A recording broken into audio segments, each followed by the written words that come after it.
A Freddy's frozen custard franchisee has filed for bankruptcy. Velvet Taco's CEO is leaving after 8 years with the brand. And Popeyes has launched an exclusive collaboration with a horror film. Welcome to Restaurant Daily, your quick daily download of the top news in the restaurant industry from the editors of Restaurant Business and Nation's Restaurant News. I'm NRN Managing Editor Leanne Zinsmeister. And I'm RB Managing Editor Heather Lally. M&M Custard, a prolific Freddy's frozen custard and steak burgers franchisee, has declared Chapter 11 bankruptcy. The company operates 42 locations across 6 states, including 11 in the Chicago market, which it acquired from the parent company in 2021. However, those 11 locations have underperformed M&M's broader portfolio, and the company is seeking to move on with its legacy business while rejecting leases for the Chicago locations. Without the drag of those Chicago stores, the franchise believes it can be successfully reorganized. M&M lists $27.7 million in liabilities and $5.2 million in assets. Clay Dover is leaving Velvet Taco after serving as CEO and president since March of 2017.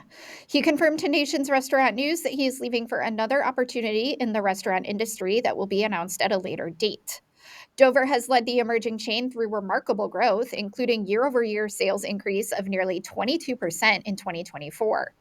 Since 2019, Velvet Taco's sales have jumped 128%, while its unit count has increased 113%.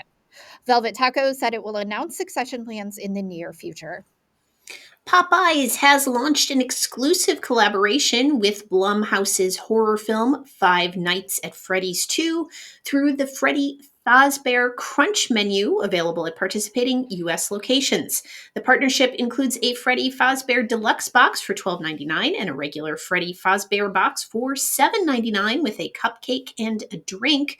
This collaboration coincides with the theatrical release of Five Nights at Freddy's 2 on December 5th. The original Five Nights movie was Blumhouse's highest grossing film ever. Popeyes could use the tailwind. Its same store sales were down 2% in the third quarter, following negative same store sales in the first 2 quarters. Venmo and Taco Bell have teamed up to introduce a wearable taco holder created by Guillermo Cuevas of Done Right Leatherworks. To celebrate the collaboration, the Taco Belt will be available exclusively to rewards members today on the Tuesday Drops page. The company is also offering a free Cantina chicken taco to guests who pay via Venmo in the Taco Bell app through December 31st. Taco Bell added Venmo as a payment option earlier this year. Twin Peaks is acquiring some franchised locations. The 114 unit restaurant chain is buying 8 restaurants in Florida for $47 million. The locations are owned by DMD Ventures and include some of the top performing stores in the system. Twin Peaks said the added revenue and earnings will help it pay down debt while also allowing it to tap into the growing Florida market. But it expects to remain largely franchised going forward. Culver's is launching its first loyalty program. The burger chain on Monday unveiled delicious rewards, which gives customers points when they spend, as well as birthday deals and surprise offers. CEO Julie Fussner acknowledged that Culver's is, quote, a tad late to the game on loyalty, but that it built its program from the ground up to be sure that it worked for customers.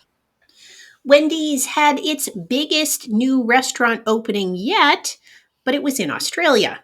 The mega franchisee, the Flynn Group, opened its second Wendy's in Australia on October 29th in Brisbane, and the 2-story restaurant has broken sales records for both opening day and opening week.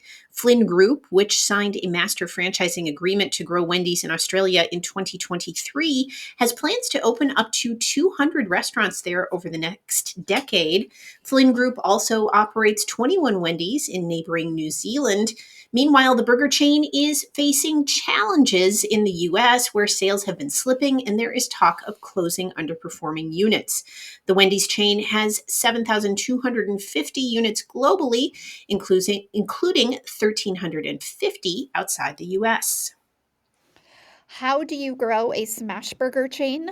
By focusing on a simple and affordable menu, apparently. That seems to be working for 7th Street Burger, a concept born in New York City that is growing outside the Big Apple, expecting to hit 30 units by the end of the year, with growth in Washington, D.C., Boston, Philadelphia, and Baltimore.